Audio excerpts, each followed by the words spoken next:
After my CEO wife divorced me and fired me, I turned to my assistant and said, "Fire them all." Hello, everyone, and welcome. Before we begin today's story, I have one small favor to ask. If you enjoy powerful stories about resilience, justice, and redemption, please subscribe to the channel and turn on the notification bell so you will always be among the first to watch our newest videos. It takes only a few seconds, it is completely free, and your support helps us continue bringing you touching and unforgettable stories that stay with you long after they end. We sincerely appreciate every subscription, every like, and every comment. We would also love to know where you are watching from today. Leave the name of your city or country in the comments below so we can welcome viewers from all around the world. Thank you for spending your time with us. Now, let us return to our main character and begin today's story. The easiest person to underestimate is the one who never argues. Those words drifted through Marcus Bennett's mind as polished leather shoes echoed across the executive boardroom on the 42nd floor, where floor-to-ceiling windows overlooked the Chicago skyline, glowing beneath a cold autumn sky. The room smelled of fresh coffee, expensive wood polish, and quiet confidence, while senior executives adjusted tailored jackets and organized presentation folders, expecting nothing more dramatic than another quarterly strategy meeting. Danielle Bennett, the celebrated chief executive officer whose face appeared on business magazines across the country, stood at the head of the long walnut conference table with the effortless authority everyone had learned to admire. Every conversation faded the moment she cleared her throat. Marcus sat halfway down the table wearing a charcoal suit that looked almost ordinary beside the luxury watches and designer accessories surrounding him. He never reached for attention, never interrupted anyone, and rarely spoke unless someone asked a direct question. Most of the executives barely noticed him anymore. To them, he had become little more than the quiet husband of a successful executive, a man who attended meetings because of marriage instead of merit. Danielle slowly closed the presentation on the massive display behind her and folded her hands together. Her expression remained perfectly controlled, almost rehearsed. "Before we begin today's agenda," she said calmly, "there is a personal matter that will also affect the company." Curious glances filled the room. A few executives exchanged uncertain smiles, believing they were about to hear news of a charitable foundation or another expansion announcement. Instead, Danielle reached into a leather portfolio and placed several legal documents on the conference table. "Marcus and I have finalized our divorce," she announced without hesitation. Silence crashed over the room. Nobody moved. Nobody even reached for a coffee cup. Then she continued with the same steady voice she used when discussing quarterly earnings. "Effective immediately, Marcus Bennett is no longer employed by this company." Several people blinked in disbelief before cautious whispers rippled around the table. One executive lowered his eyes toward Marcus with unmistakable pity. Another quietly slid a notebook aside, as though making room for someone else's future seat. Danielle never looked away from the directors seated across from her. "This organization deserves leadership based on performance, not personal relationships," she continued. "Human Resources has already completed the necessary paperwork." Marcus slowly looked down at the envelope resting beside his hand. Inside waited a termination letter carrying Danielle's signature. He studied it for only a moment before carefully placing it back on the table exactly as he had found it. No argument. No accusation. No anger crossed his face. He simply rose from his chair, buttoned his suit jacket, and offered a polite nod that surprised everyone more than any protest could have. Some executives looked relieved. Others looked uncomfortable. A few quietly convinced themselves they had just witnessed the inevitable end of a man who had lived in someone else's shadow for too long. Danielle finally met his eyes, expecting disappointment, frustration, perhaps even desperation. Instead, Marcus offered the same calm expression he had worn throughout the entire meeting, as though nothing truly important had been taken from him. Without saying a single word, he picked up an old black fountain pen that had rested beside his notebook since the company opened its first office years earlier. It was the only item he carried with him as he walked toward the conference room doors. No one noticed the faint look exchange between Marcus and a young administrative assistant standing outside the glass entrance. No one questioned why the assistant gave the slightest respectful nod before stepping aside. As the elevator doors quietly closed behind Marcus, Nearly everyone inside the boardroom believed they had just watched a defeated husband lose everything in a single morning. Only one person leaving that building knew the company had just made the most expensive mistake in its history. The elevator descended with quiet precision. Each passing floor reflected in polished steel, while Marcus Bennett stood motionless, his hand resting lightly around the old fountain pen that had traveled with him longer than most people inside the company had known his name. When the doors finally opened into the marble lobby, the familiar sounds of ringing telephones, polished dress shoes, and distant conversations continued without interruption, as though nothing remarkable had happened upstairs. Employees glanced toward him only briefly before returning to their own routines, but whispers followed him across the lobby like invisible footsteps. Some believed they had just witnessed the inevitable downfall of a husband who had depended on his wife's success. Others assumed he would soon disappear from the business world altogether. Marcus neither slowed his pace nor acknowledged a single curious stare.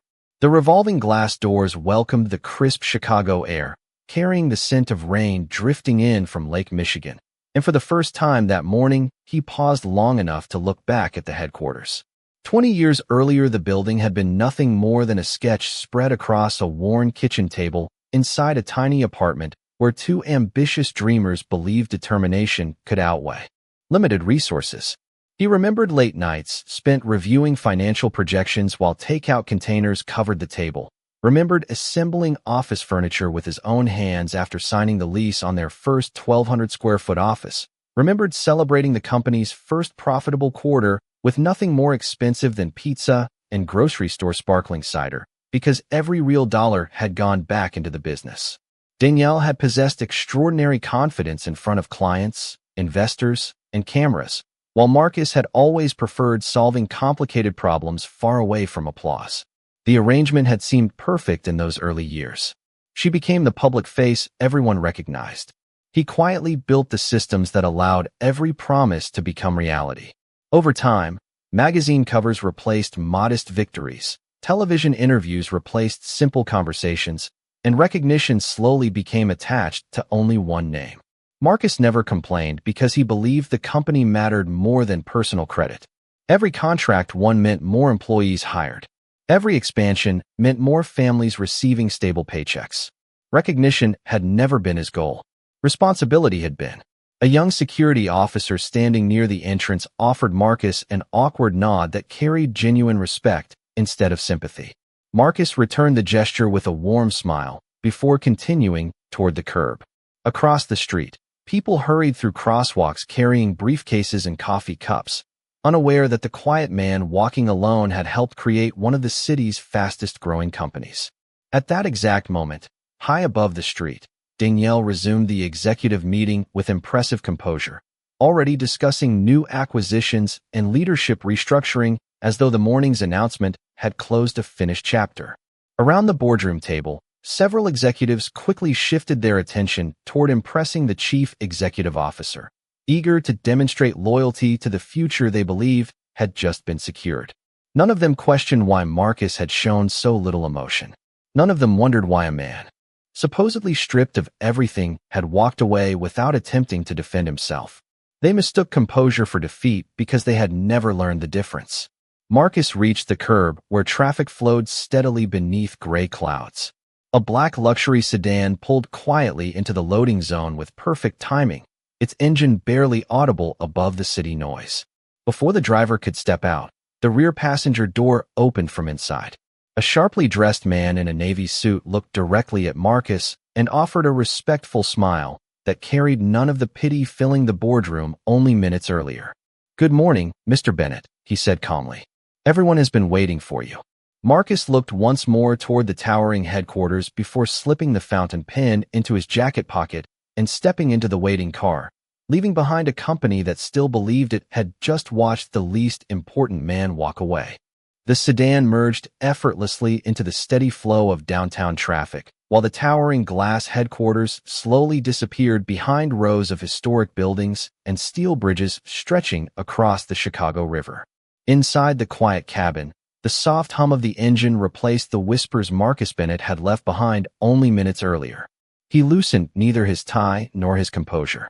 The old fountain pen remained safely inside his jacket pocket, resting exactly where it had for years, as though the morning had unfolded according to a schedule only he understood. Across from him sat Calvin Brooks, the sharply dressed man who had opened the car door without hesitation or surprise. Unlike everyone inside the boardroom, Calvin's expression carried neither sympathy nor celebration. It reflected only discipline. He slid a leather portfolio across the center console before speaking in the measured tone of someone accustomed to handling matters that rarely appeared in newspapers. "The Executive Governance Council has assembled," he said quietly. "Every member arrived before 8 o'clock this morning. Outside counsel is present. The banking representatives are waiting. The Compliance Committee has also confirmed attendance." Marcus looked through the tinted window as pedestrians hurried beneath changing traffic lights, each person focused on ordinary concerns, completely unaware that decisions affecting thousands of careers would soon begin unfolding only a few miles away. "Has Danielle contacted anyone?" Marcus finally asked. Calvin glanced briefly at the tablet resting beside him before answering. "No. She has continued with the executive meeting exactly as anticipated.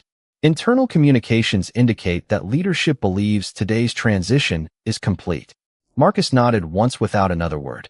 The silence that followed never felt uncomfortable. It carried the rhythm of two professionals who understood that unnecessary conversation often complicated important decisions. Calvin opened the portfolio and revealed several neatly organized folders bearing the seals of respected legal firms, financial institutions, and governance advisors. None of the documents required Marcus's immediate attention. Instead, they represented scheduled reviews that had been planned weeks before the divorce announcement ever became public. Nothing inside the folders suggested panic. Everything suggested preparation. Marcus rested one hand lightly on the leather binding. "Any irregular activity?" he asked. "Only predictable reactions," Calvin replied. "Several senior executives have already requested expanded authority. Human Resources has processed your employment termination exactly as instructed by the Chief Executive Officer. Market analysts remain unaware of any internal developments. Investors have not been notified of this morning's events." Marcus allowed himself the faintest smile. "Good." Calvin studied him carefully before asking the question that mattered most. "Would you like us to intervene?" Marcus slowly shook his head. "No. The company continues operating exactly as it should. No interruptions. No unnecessary attention. Let every department perform its responsibilities." Calvin immediately made a brief note without questioning the instruction. That single answer revealed more about Marcus than anyone inside the former boardroom could have imagined. A man driven by revenge would have acted. Before the elevator reached the lobby, Marcus preferred something entirely different. He believed that truth became strongest when discovered rather than announced. The sedan left the crowded financial district and entered a quieter neighborhood where modern architecture blended with restored industrial buildings overlooking the river. Glass towers gave way to understated elegance, and expensive security became almost invisible beneath tasteful landscaping and carefully designed entrances. After several minutes, the vehicle turned toward a private drive leading to a contemporary limestone building with no corporate logo displayed above its entrance. There were no advertising banners, no reception signs welcoming visitors, and no indication that one of the city's most influential decision-making centers operated behind those understated walls. As the sedan slowed beneath the covered entrance, uniformed security personnel acknowledged the vehicle with quiet professionalism before opening the gates without requesting identification. Calvin closed the portfolio and looked toward Marcus. "They have all been waiting for only one signature," he said softly. Marcus stepped from the car, adjusted his jacket, and looked toward the elegant building standing silently before him. Somewhere across the city, Danielle believed she had just closed the final chapter of his career. She had no way of knowing that the most important meeting of the day had not even begun. The quiet lobby welcomed Marcus Bennett without ceremony, yet every person waiting inside reacted the instant he crossed the polished stone floor. Conversations stopped naturally rather than by instruction. Two attorneys from one of the oldest corporate law firms in Chicago closed their folders and stood. A senior banker who rarely left New York extended his hand with genuine respect. Members of a governance advisory council exchanged brief nods before returning their attention to the man they had been expecting all morning. No applause greeted him. No dramatic announcement filled the room. The atmosphere reflected something far more valuable than admiration. It reflected trust earned over many years through decisions that had protected businesses instead of personal reputations. Calvin Brooks walked one step behind Marcus while a private elevator carried them silently toward the top floor. There were no company logos inside the building, only understated architecture, natural stone, warm walnut panels, and quiet artwork chosen to disappear rather than impress. When the elevator doors opened, a pair of discreet security officers acknowledged Marcus with respectful smiles before opening double-glass doors leading into a spacious conference suite overlooking the Chicago River. Around a long, oval table sat attorneys specializing in corporate governance, financial compliance officers, private trust administrators, tax advisors, investment managers, and independent directors. Every chair was occupied except one positioned at the head of the table. Marcus took his seat without ceremony. The room remained standing until he settled comfortably, after which everyone else resumed their seats. Calvin placed a leather binder before him. The cover carried no corporate branding, only a simple embossed title that read Governance Review. Marcus opened the binder slowly. Inside rested carefully organized documents covering ownership structures, holding companies, voting trusts, fiduciary responsibilities, and scheduled governance reviews that had been arranged months earlier. Every page reflected planning rather than reaction. An experienced attorney adjusted his glasses before speaking. "Good morning, Mr. Bennett. All quarterly governance reviews are complete. The ownership trusts remain fully compliant. Voting authority has not changed. Beneficial ownership remains exactly as established." Marcus listened without interruption. Another advisor continued. "Strategic authorization requests from Bennett Dynamics have begun arriving according to schedule. Several expansion initiatives are expected during the next few weeks." Marcus closed the binder halfway and looked around the room. "No action is to be taken against the company," he said calmly. "Business operations continue without interference. Employees, customers, suppliers, and shareholders are never to become collateral, damaged because of private matters." Every advisor immediately acknowledged the instruction. No one appeared surprised. Calvin quietly made a note beside the agenda. The senior banker leaned forward. "Certain strategic transactions cannot receive final governance authorization without your approval. Would you prefer temporary delegation?" Marcus answered without hesitation. "No delegation. Extraordinary transactions requiring final governance authorization will simply remain pending until reviewed through the established process. Routine operations continue exactly as normal." The attorney nearest the window nodded. "That will create administrative delays if executive leadership requests acquisitions, structural financing, or major ownership changes." Marcus folded his hands. "Delays are not punishment. They are safeguards. Governance exists to protect institutions from rushed decisions." The room fell silent again, not because anyone questioned his judgment, but because everyone understood the principle guiding every instruction. Marcus had not come to dismantle the company he helped create. He intended to preserve it, even after being removed from its payroll only hours earlier. Across the city, Danielle Bennett confidently resumed planning the company's future, believing executive authority alone could move every important decision forward. She had no reason to suspect that beyond the authority granted to any chief executive officer existed another layer of governance, carefully built over decades, one that quietly protected the company long before her signature ever appeared on official documents. And by the time she encountered that invisible structure for herself, every answer she expected would lead instead to an entirely different question. The following morning unfolded with the quiet confidence of a company that believed it had successfully turned the page.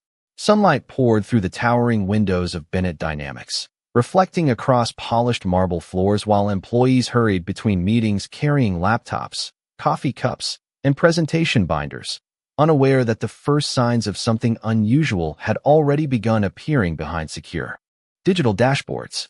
Danielle Bennett arrived before 8 o'clock wearing the same composed expression that had reassured investors for years. She greeted department heads with confident smiles, approved several hiring recommendations, and prepared for what she expected would be another productive day leading a company entirely under her control. Her first executive session focused on an ambitious acquisition that had been negotiated for nearly 6 months. The legal team confirmed every document had been finalized, the financial projections exceeded expectations, and both companies were prepared to execute the agreement before the market opened on Monday. Danielle signed every required page and instructed her chief financial officer to complete the final authorization. Minutes later, the executive's phone vibrated quietly. He frowned at the screen, excused himself from the conference table, and stepped into the hallway. When he returned several moments later, the confidence that had filled the room had noticeably faded. "There appears to be an unexpected governance hold," he explained carefully. "The transaction cannot move forward until final authorization is received." Danielle looked up without concern. "From whom?" The room fell strangely quiet. The chief financial officer glanced toward the general counsel before answering. "The system simply states that the authorization remains pending under existing governance procedures." Danielle leaned back in her chair. "Then contact whoever manages the process and clear it immediately." The legal department made the necessary calls. Compliance officers reviewed internal procedures. Outside counsel examined transaction documents line by line. Every answer returned the same conclusion. The acquisition itself remained legally sound. The financing remained available. The contracts remained enforceable. Only the final governance authorization had not been issued. Danielle dismissed the delay as an administrative inconvenience and shifted to the next agenda item, approving a major refinancing package designed to reduce borrowing costs across several divisions. Again, every executive completed his or her responsibilities without error. Again, the final approval stopped at exactly the same stage. This time, even the outside banking representatives appeared puzzled. They confirmed that every financial requirement had been satisfied, yet none could explain why the authorization pathway remained incomplete. By early afternoon, additional reports began reaching Danielle's office. A proposed international expansion had entered review status without explanation. A planned restructuring of several subsidiaries remained pending despite unanimous executive approval.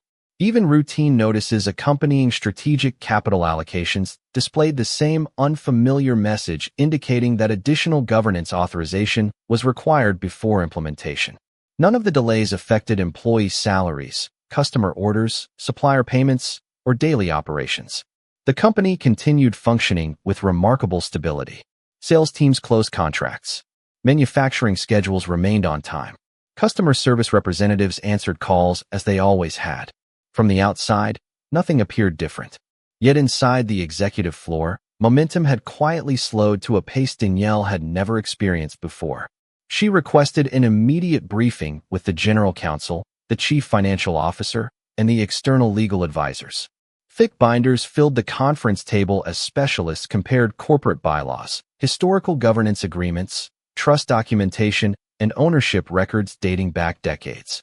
Every document appeared authentic. Every signature matched official archives.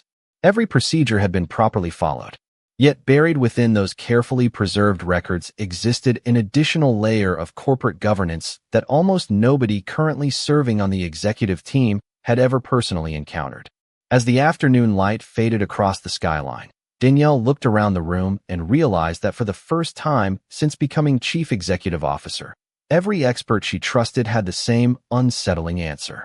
They knew the company was being governed exactly as designed. They simply no longer understood who stood at the very top of that design. By the end of the week, the unexplained delays could no longer be dismissed as isolated technical issues.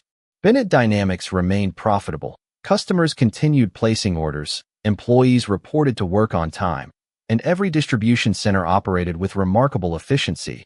Yet every initiative intended to shape the company's future encountered the same invisible barrier. Danielle Bennett stood inside the executive conference room, watching another presentation conclude with a familiar expression of uncertainty spreading across the faces of her leadership team. The proposal itself had received unanimous support. Financial models projected sustainable growth. Risk assessments exceeded industry standards. Outside consultants endorsed the strategy. Even so, the final page displayed the same notification that had appeared throughout the week. Strategic authorization remained pending under existing governance procedures. Danielle closed the presentation herself and turned toward the General Counsel. "I want answers today." Her voice remained calm, but everyone around the table understood the urgency behind those 4 words. Within an hour, attorneys representing the company, outside corporate counsel, banking specialists, governance advisors, and compliance officers gathered in a secure conference room surrounded by stacks of historical records retrieved from both digital archives and climate-controlled storage. Some documents had not been opened in more than 20 years. Dust was absent, but history filled every page. Original incorporation papers rested beside amended operating agreements, trust instruments, ownership schedules, shareholder resolutions, governance memoranda, and handwritten meeting notes preserved from the company's earliest years. Danielle patiently watched as legal experts reconstructed the organization's history piece by piece. Every answer seemed to produce another unanswered question. The ownership structure proved significantly more sophisticated than anyone currently serving on the executive team had realized. Layers of holding companies supported operating subsidiaries. Long-term governance trusts protected voting authority. Independent fiduciaries monitored compliance. Each component connected logically to the next, creating an elegant framework designed to survive changes in leadership, economic uncertainty, and even personal disputes among executives. Nothing had been hidden illegally. Everything had simply been built so carefully that few people had ever needed to understand the entire structure. One attorney finally looked up from an aging binder secured with archival ribbons. "The governance provisions appear intentional," he explained. "Major strategic actions require review through a controlling governance authority established during the company's earliest formation." Danielle frowned. "Who currently holds that authority?" The attorney hesitated before answering. "That is exactly what we are trying to determine." Bank representatives requested additional records from private custodians. Compliance officers contacted trust administrators. Corporate secretaries reviewed decades of board minutes, searching for changes in beneficial ownership. Every inquiry confirmed the same remarkable fact. The governance framework remained active, enforceable, and fully recognized by every institution connected to the company. Yet no document plainly identified the individual currently exercising final authority. Danielle refused to believe such an important position could remain unknown. "Someone signs these approvals," she insisted. "Someone receives these requests." The senior governance advisor nodded respectfully. "Yes, and whoever that person is has followed every legal requirement without drawing attention to himself." The phrase lingered in the room longer than anyone expected. Without intending to, the advisor had described someone who valued responsibility over recognition. As evenings settled across Chicago, the legal teams organized every discovery into a comprehensive timeline. One detail quietly emerged from the oldest corporate records. The controlling governance authority had never transferred. No amendment revoked it. No merger eliminated it. No restructuring replaced it. Every subsequent layer of corporate growth had simply been built upon that original foundation. Danielle stared through the conference room windows as city lights reflected against the glass. For the first time since becoming chief executive officer, she realized the company had always answered to someone whose name almost nobody remembered to ask, and somewhere beyond the reach of every search request, every compliance review, and every legal inquiry, that person already knew they were looking for him. The emergency board meeting was scheduled for 9 o'clock on Monday morning, yet by 8:30 every director had already arrived, carrying thick binders filled with legal opinions, governance summaries, and financial reports that seemed to answer every question except the one that mattered most.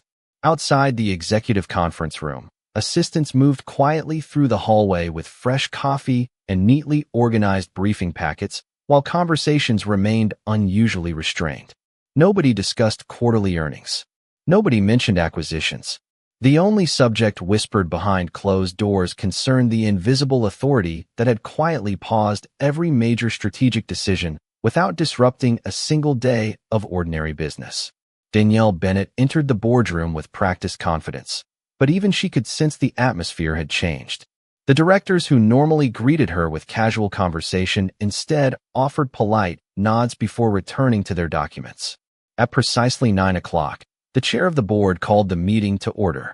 The general counsel stood and presented a detailed summary of the previous week's investigation. Historical governance records had been verified. External law firms had confirmed the validity of every trust agreement. Banking institutions had acknowledged the ownership framework. Independent compliance advisors had reached the same conclusion. Bennett Dynamics remained fully compliant with every applicable regulation, and every strategic authorization had been delayed for one reason alone. Final governance approval had not yet been granted by the controlling beneficial owner. Danielle folded her hands together. "Then invite that person to this meeting," she said. The chair exchanged a brief glance with the general counsel. Before replying, "That invitation has already been delivered." A quiet murmur spread around the table. Danielle looked from one director to another. "Who is it?" she asked. "We were informed only that the controlling beneficial owner accepted the invitation and intends to appear personally," the chair answered. "We have been instructed to wait." The words settled heavily across the room. Minutes passed with unusual silence. Through the floor-to-ceiling windows, the Chicago skyline stood beneath a bright morning sky, while traffic moved normally below, completely unaware that the future of one of the city's most successful companies rested inside a single conference room. One by one, board members reviewed documents that traced the company's history back more than 2 decades. The earliest records consistently referred to governance protections established during incorporation, protections that had never been revoked, amended, or transferred.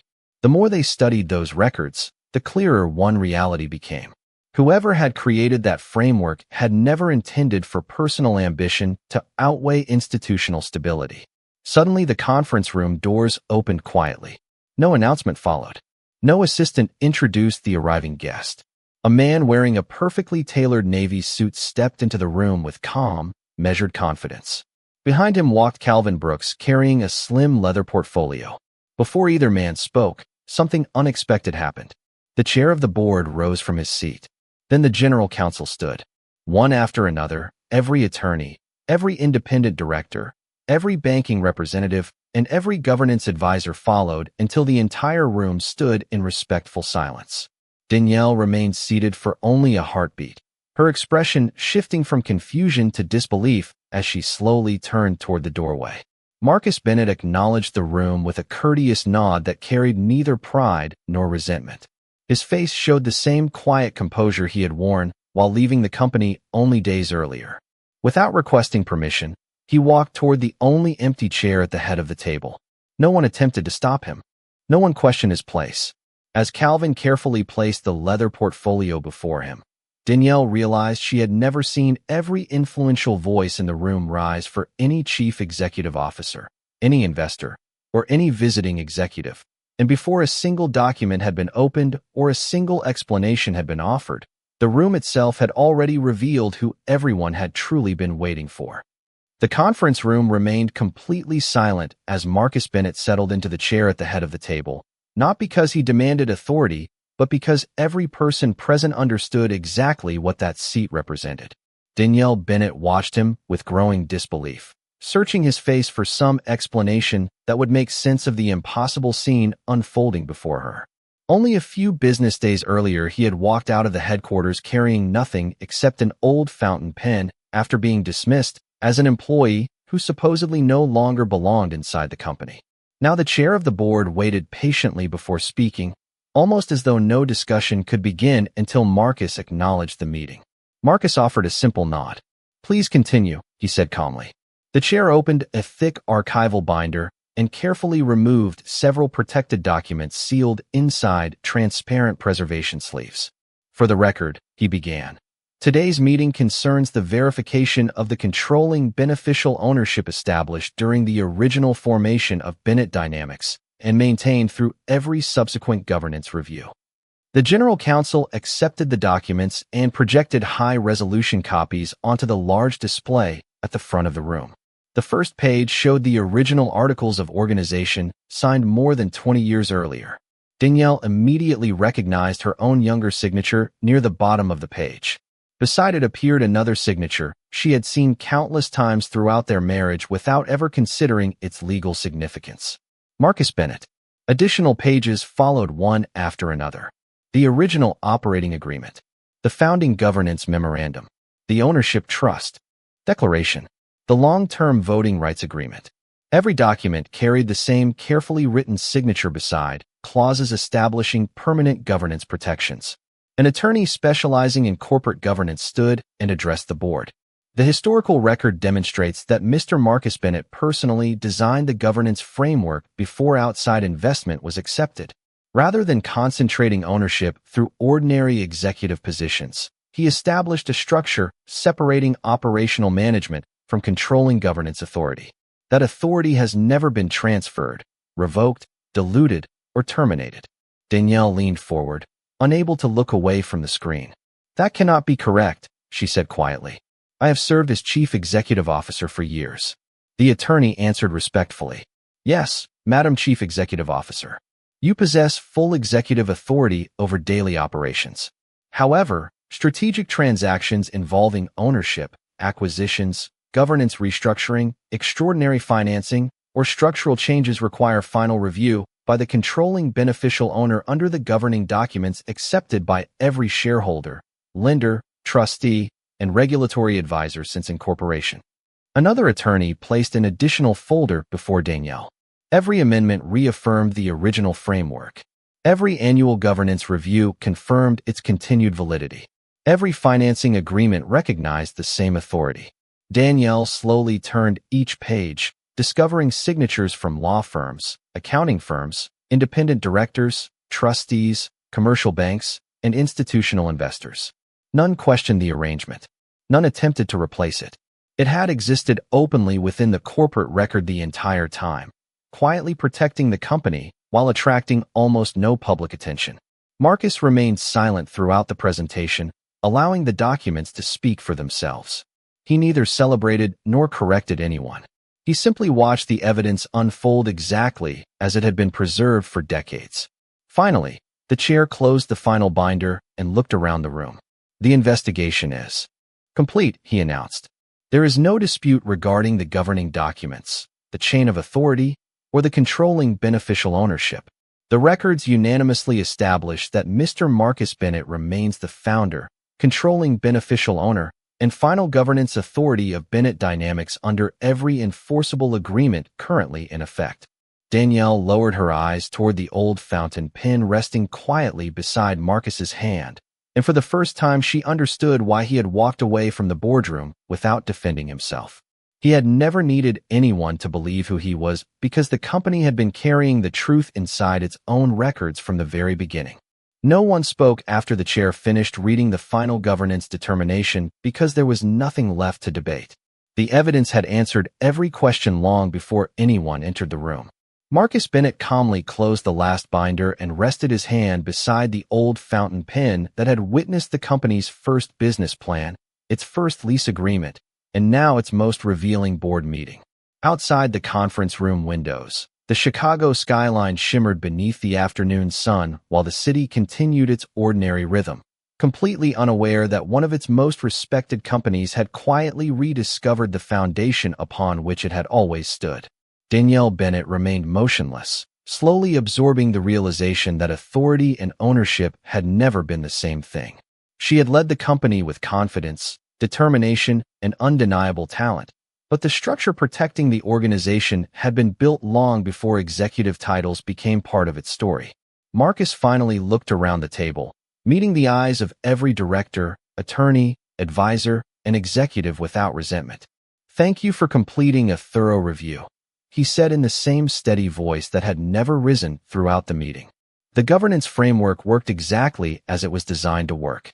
It protected the company without interrupting the lives of our employees or the trust of our customers. Several directors quietly nodded.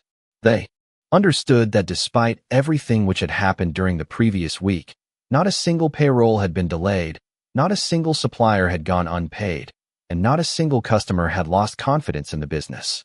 The safeguards had accomplished their purpose. Marcus then turned toward Danielle. There was no satisfaction in his expression and no desire to embarrass her before the board. "This company has always deserved leadership that places its mission above personal conflict," he said. "My responsibility has never been to win an argument. My responsibility has always been to protect what thousands of people have spent years building together." Danielle lowered her eyes for a moment before quietly replying, "I believed I understood everything about this company." Marcus answered with calm honesty, "You understood how to lead it. You simply never had reason to study the foundation beneath it." The room remained silent once again, but this time the silence felt different. It no longer carried uncertainty. It carried understanding. Marcus opened a single folder prepared by the governance advisors. Inside rested several board resolutions recommended after the investigation. Independent legal counsel had concluded that certain executives had ignored governance procedures, exceeded delegated authority, or failed to perform appropriate due diligence before recommending strategic actions. The resolutions did not seek revenge. They proposed orderly leadership changes designed to restore proper governance standards. Marcus reviewed each page carefully before picking up the old fountain pen and signing every approved resolution one at a time. When the final signature dried, he closed the folder and slid it gently toward Calvin Brooks, who stood waiting beside the table. Marcus looked at him with the same quiet confidence that had never changed from the moment he walked out of headquarters carrying only that pen. "Fire them all," he said simply. There was no anger behind the instruction, only responsibility. Calvin accepted the signed resolutions with a respectful nod because everyone in the room understood exactly who the instruction applied to. The company would not dismiss loyal employees or punish innocent people.